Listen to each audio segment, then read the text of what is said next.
안녕하세요. 산재박사TV의 조경준 노무사입니다. 오늘은 산업재해보상보험법상에서 업무상 사유로 인해 사망한 근로자들의 유족분들에게 지급을 하는 유족급여에 대해서 좀 설명을 드리려고 합니다. 이 유족급여액은 일시금으로 수령하는 경우에는 9,500만 원에서 3억에 이르기까지 꽤나 적지 않은 금액이 지급이 되고, 또 연금을 선택하시는 경우에는 월에 115만 원에서 약 500만 원에 가까운 금액까지를 달달이 지급하게 됩니다.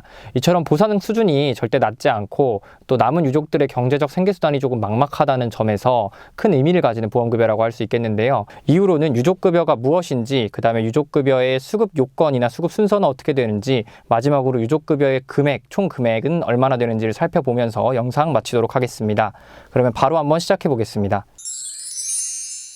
유족급여는 업무상 사유로 인해서 사망한 근로자들의 유족에게 지급하는, 근로자의 유족에게 지급하는 보험급여입니다. 여기서 중요한 점은 업무상 사유로 인해 사망이라는 문구인데요. 업무상 질병으로 인해 사망을 하였든, 업무상 사고로 인해 사망하였든, 업무와 관련된 사유로 사망하였다면 보험급여를 지급하는 것입니다. 예를 들면 용접공일을 오래 하셔서 폐암을 진단받으셨고, 그러한 폐암으로 인해 투병하시다가 사망하신 안타까운 경우라고 하더라도 이 사망의 원인이 업무상 원인으로 인해서 발생한 폐암이기 때문에 유족급여 지급 대상이 될 수 있다는 점을 말씀을 드리고 싶은 것입니다. 반면에 이런 유족급여 지급을 인정받기 위해서는 업무와의 관련성을 반드시 인정받으셔야 됩니다. 따라서 다소 진행 과정에서 업무와의 관련성이 모호한 부분이 있다고 하면 반드시 그 부분을 철저하게 준비해서 신청하는 것이 필요하다 할 수 있겠습니다. 네, 그렇다면 유족급여의 종류와 유족급여의 수급권자에 대해서 설명을 드리겠습니다. 유족보상은 유족보상연금이랑 유족보상일시금으로 나누어집니다. 근데 유족보상연금의 경우에는 수급권을 상실할 때까지 평생 지급되는 돈이기도 하고, 만약에 모종의 사유로 조금 일찍 수급권을 상실해서 유족보상일시금에 미치지 못하는 돈만 받아간다고 하면 그 유족보상일시금에 미치지 못하는 분만큼을 보전해주는 제도를 별도로 두고 있을 정도로 연금에 있어서의 보상이 훨씬 좋습니다. 유족보상연금의 지급 기준이 엄격하기 때문에 유족보상연금을 수급받을 수 있는 유족이 한 명도 없는 경우에 이제 일시금을 지급을 하는 거고요. 일시금을 지급받을 유족조차 없다면 사실 유족보상을 받기가 어렵습니다. 그래서 일단 유족보상연금을 지급받을 수 있는 사람은 누구인가에 대해서 간단하게 설명드리도록 하겠습니다. 네, 이제 유족보상연금을 수급할 수 있는 사람에 대해서는 산재법에서 이렇게 규정을 하고 있는데요. 근로자가 사망할 당시에 생계를 같이 하고 있던 배우자거나 자녀, 부모, 손자, 조부모 및 형제자매 등이 유족급여연금의 수급권자가 될 수 있습니다. 다만 생계를 같이 하던 유족이라고 하더라도 대한민국 국민이 아니면서 외국에서 거주하고 있는 사람이라고 한다면 유족보상을 연금으로 지급받을 수 없습니다. 한편 유족보상연금은 여러 명한테 나가는 게 아니라 받을 수 있는 수급권자 중에 우선순위가 높은 한 사람한테만 지급되는 보상인데요. 이 우선순위에 대해서는 산재법에서 규정하고 있는데요. 이 규정하고 있는 바에 따르면 첫 번째는 배우자, 두 번째는 자녀, 세 번째는 부모, 네 번째는 손자녀, 다섯 번째는 조부모, 여섯 번째는 형제자매가 되겠습니다.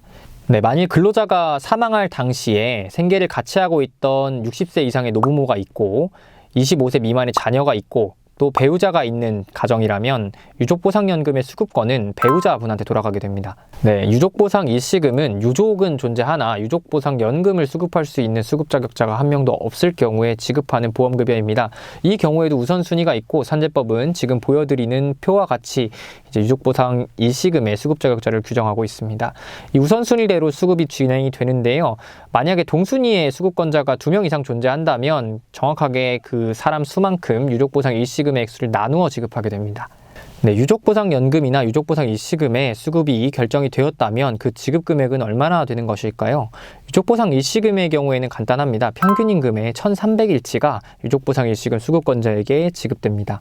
반면 유족보상연금 같은 경우에는 평균 임금에서 365를 곱하고 이걸 12로 나누고 47% 내지 67%의 금액을 매달 지급하게 됩니다.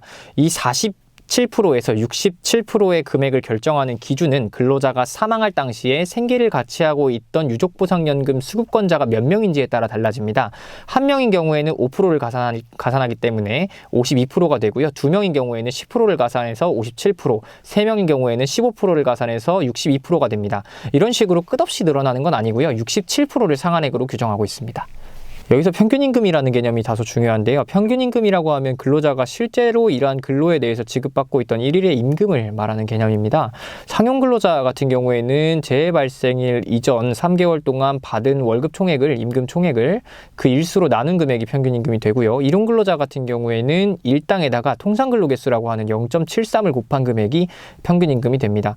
그런데 이 평균임금이라는 게 사실 조금 애매한 부분이 많습니다. 어떤 부분을 임금으로 보아야 하는지, 그러니까 임금성 금액이 맞는지부터 시작해서 일용근로자 같은 경우에는 통상근로개수를 적용 제외할 수 있는 특례를 두고 있다거나 근골격계 질병이환자, 그 외 기타 직업병 이환자의 경우에는 이 특수한 평균임금을 산정하는 특례 제도를 별도로 두고 있습니다.